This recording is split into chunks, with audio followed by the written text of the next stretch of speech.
প্রতিপক্ষ ডিফেন্ডারের শরীরের সাথে কোনো স্পর্শই নেই, তবুও মাটিতে পড়ে ফ্রি কিকের দাবি করলেন রোনালদো। CR7কে তো মাঠ থেকে তুলে নেবার পরে 10 জনের আল নাসর কামব্যাক করে দেখালো।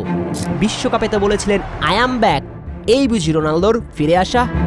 প্রশ্ন জাগে, এই রোনালদো কি আজ সত্যই দলের বোঝা? গোল অ্যাসিস্ট তো কিছু করতেই পারছেন না, মোটেই মাঠে বল স্পর্শ করেছেন 7 বার। আবার মাঠ থেকে তুলে নেবার পর প্রতিপক্ষ ভক্তদের মেসি মেসি স্লোগানে অদ্ভুত কাণ্ড করে বসেন CR7। এই রোনালদোকে আর কে বোঝাবে?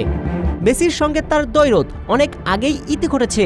ফুটবল বিশ্লেষকদের মতে মেসি বিশ্বজয়ের মাঝে এককভাবেই শ্রেষ্ঠ হয়েছেন। এই সহজ বাস্তবতা রন কেন বুঝছেন না? মেসির সাথে তিনি আর পারছেন না। নেটিজেনদের ভাষাতে তো আজ রোনালদো শুধুই দলের বোঝা। নেটিজেনরা অবশ্য এসব কথা বলছিল সর্বশেষ বিশ্বকাপ থেকেই। বিশ্বকাপে পর্তুগালের একাদশে খেলেই গিয়েছেন রন। এক ম্যাচে জোড়া গোল করে বলেছিলেন আই অ্যাম ব্যাক, কিন্তু এরপর রোনালদো আর ফিরেই আসেননি। উল্টো মনে হয়েছে রোনালদো একাদশে থাকলে পর্তুগাল 10 জন নিয়ে খেলে।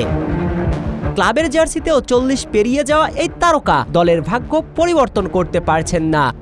শেষ ম্যাচে আল ইত্তিফাকের বিপক্ষে এতটাই মলিন ছিল যে রোনালদো মাঠে থাকা অবস্থায় আল নাসর 2-0 পিছিয়ে পড়ে। এরপর কোচ তাকে মাঠ থেকে তুলে নেন, কিন্তু রোনালদো কোচের সিদ্ধান্তকে মেনে নেননি, মাঠের মাঝেই ক্ষোভ প্রকাশ করেন। অথচ কোচ যা সঠিক ছিল তার প্রমাণ মিলে ম্যাচের রেজাল্টে। রনকে বেঞ্চ করানোর পর দ্বিতীয় হাফে সাদিও ম্যানে ম্যাজিকে সৌদি জায়ান্টদের কামব্যাক। তাহলে কেন নেটিজেনরা বলবেন না এই রোনালদো আজ দলের বোঝা? মাঠের বাহিরেও রোনালদোর কারণে অর্থনৈতিক দ্বন্দ্বদশায় ভুগছে আল নাসর।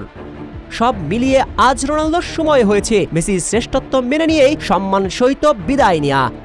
আর যদি বিদায় নেন রোনালদো, তবুও দ্য গ্রেট ক্রিস্টিয়ানো নামটা অবশ্য ইতিহাসে অমর, অবিনশ্বর।